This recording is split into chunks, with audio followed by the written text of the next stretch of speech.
Nous sommes sur le salon de la 25e heure du livre au Mans 2018 au Quinconce, au Jacobin.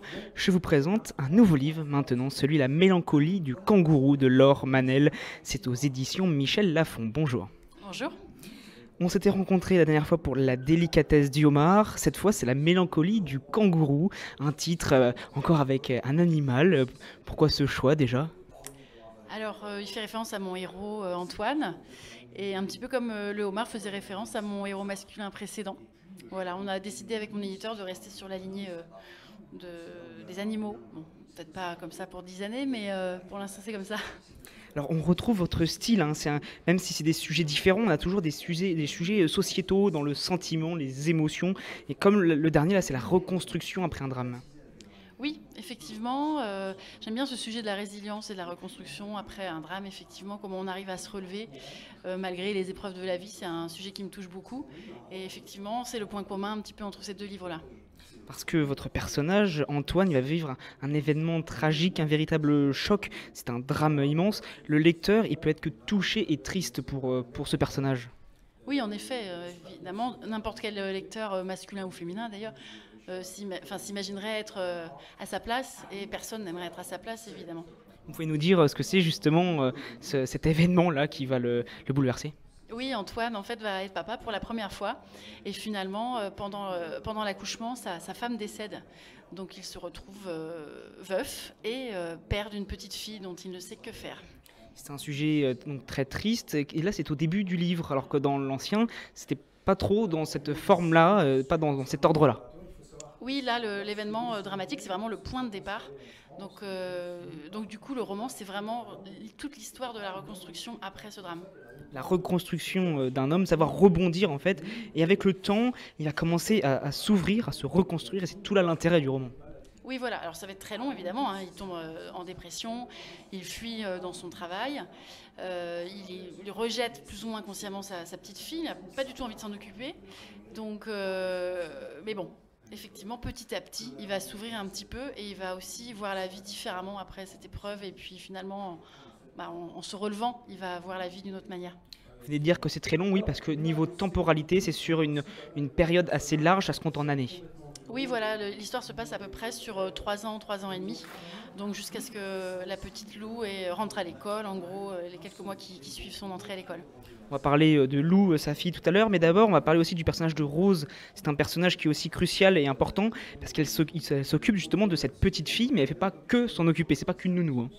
Oui, voilà, alors Rose, elle est étudiante, enfin, elle faisait des études, et elle cherchait un travail pour pouvoir se payer une école de danse à Londres, et donc c'est une école privée qui coûte vraiment cher, donc elle trouve cet emploi, c'est un petit peu un bon hasard, on va dire, une heureuse coïncidence. En même temps, c'est pas un travail très facile parce que les circonstances sont très, très complexes.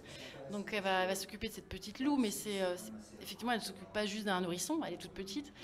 Elle va aussi, quelque part, essayer de rappeler à Antoine qu'il est père et que ce serait aussi bien que lui, il s'occupe de sa fille petit à petit. Mais en effet, sans prendre la place de la maman, elle est obligée d'avoir un rôle plus important qu'une simple gardeuse d'enfants, quoi. Gardienne d'enfants.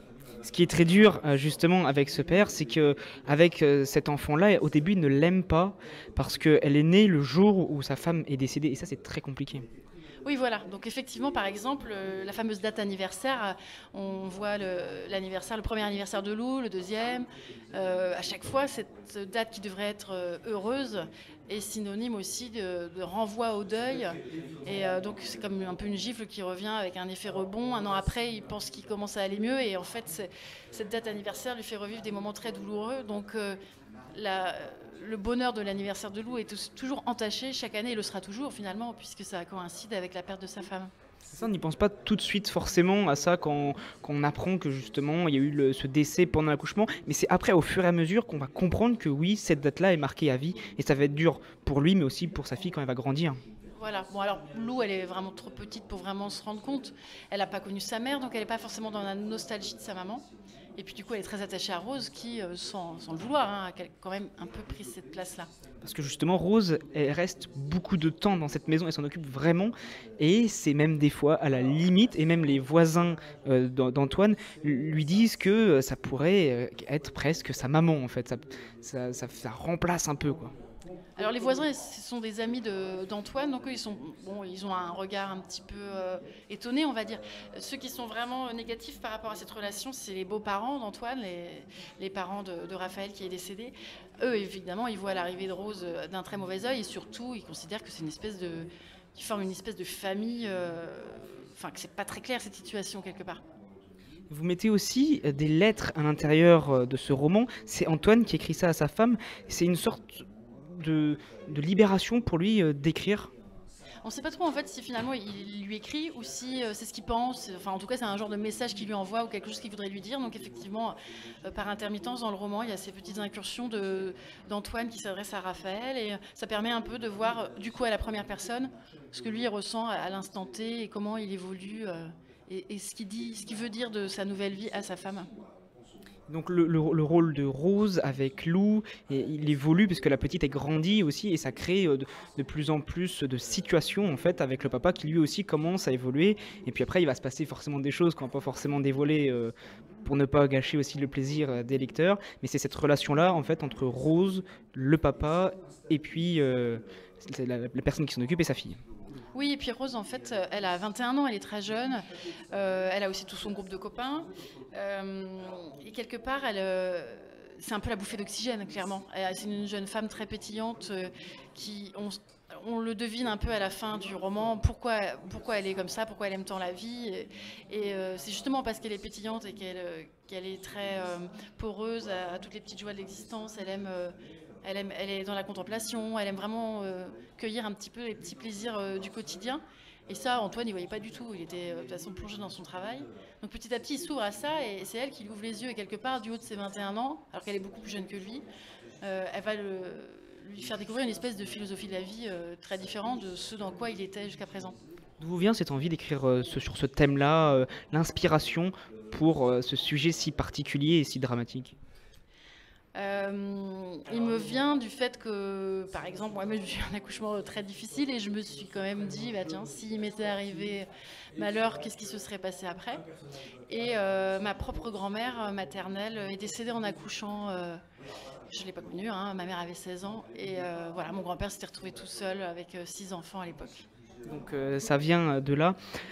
On va plus trop parler maintenant de l'intérieur du livre parce qu'il faut que les lecteurs le découvrent, on va pas trop en dire, hein. On va parler un peu de la forme. Je me demandais pourquoi vous écriviez à la troisième personne et pas avoir pris le parti de mettre un jeu, soit d'Antoine, soit de Rose. Oui, alors effectivement, alors moi déjà j'aime bien d'un roman à l'autre changer de type de narration. Effectivement, dans La délicatesse du homard, c'était une narration à deux voix, donc avec une alternance de narrateurs avec mes deux héros. Et là, j'avais pas du tout envie de ça.